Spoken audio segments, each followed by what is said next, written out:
और वेद पुराण आदि ग्रंथों के अनुसार मनुष्य द्वारा किए गए पाप और पुण्य के ये 14 साक्षी होते हैं। धर्म सूर्य, चंद्र, पृथ्वी, जल, अग्नि, वायु, आकाश, दिन, संध्या, रात्रि, काल, दिशाएं और इंद्रियां होते हैं।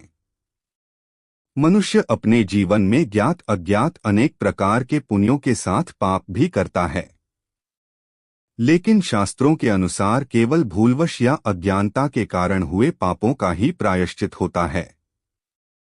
ऐसे पाप गंगा स्नान से धुल जाते हैं, लेकिन इसके अलावा जो भी पाप कर्म जानबूझकर किए जाते हैं उनका भुगतान मनुष्य को अवश्य करना पड़ता है, भले ही वह कितने दान पुण्य कर ले। शास्त्रों में 10 प्रकार के पाप माने गए हैं।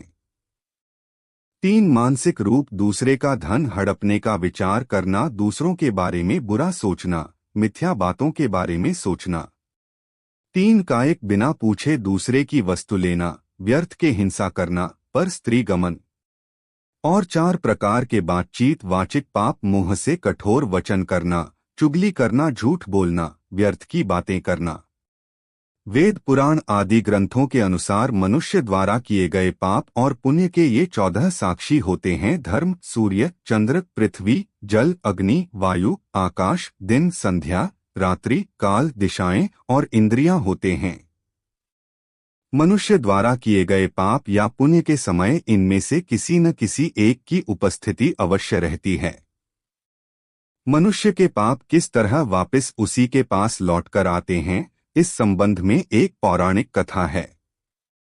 एक बार कुछ ऋषि मुनि गंगा के पास गए और उनसे पूछा कि मनुष्य आपके जल में स्नान करके अपने पाप आपके जल में विसर्जित कर देते हैं, इसका अर्थ है यह कि आप उस पाप के भागी हुई। गंगा ने ऋषियों से कहा कि वह तो सारे पाप को सौंप देती हैं।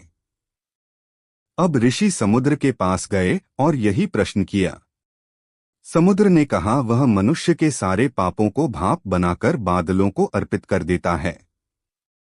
अब सभी ऋषि बादल के पास गए और उनसे भी यही प्रश्न किया। बादल ने कहा कि वह पापी नहीं है, वह भाप रूपी पाप को पानी बनाकर वर्ष के रूप में वापस धरती पर भेज देता हूँ।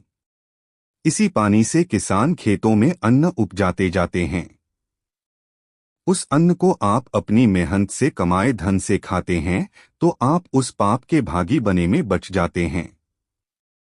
लेकिन यदि आप बेईमानी से अर्जित धन से उस अन्न का उपभोग करते हैं तो आप पुनः उस पाप के भागी बन जाते हैं। तो दोस्तों, कैसी लगी ये वीडियो? अच्छी लगी हो तो हमारे चैनल को लाइक और सब्सक्राइब करें और कमेंट बॉक्स में जय श्री राधे कृष्णा लिखें। धन्यवाद।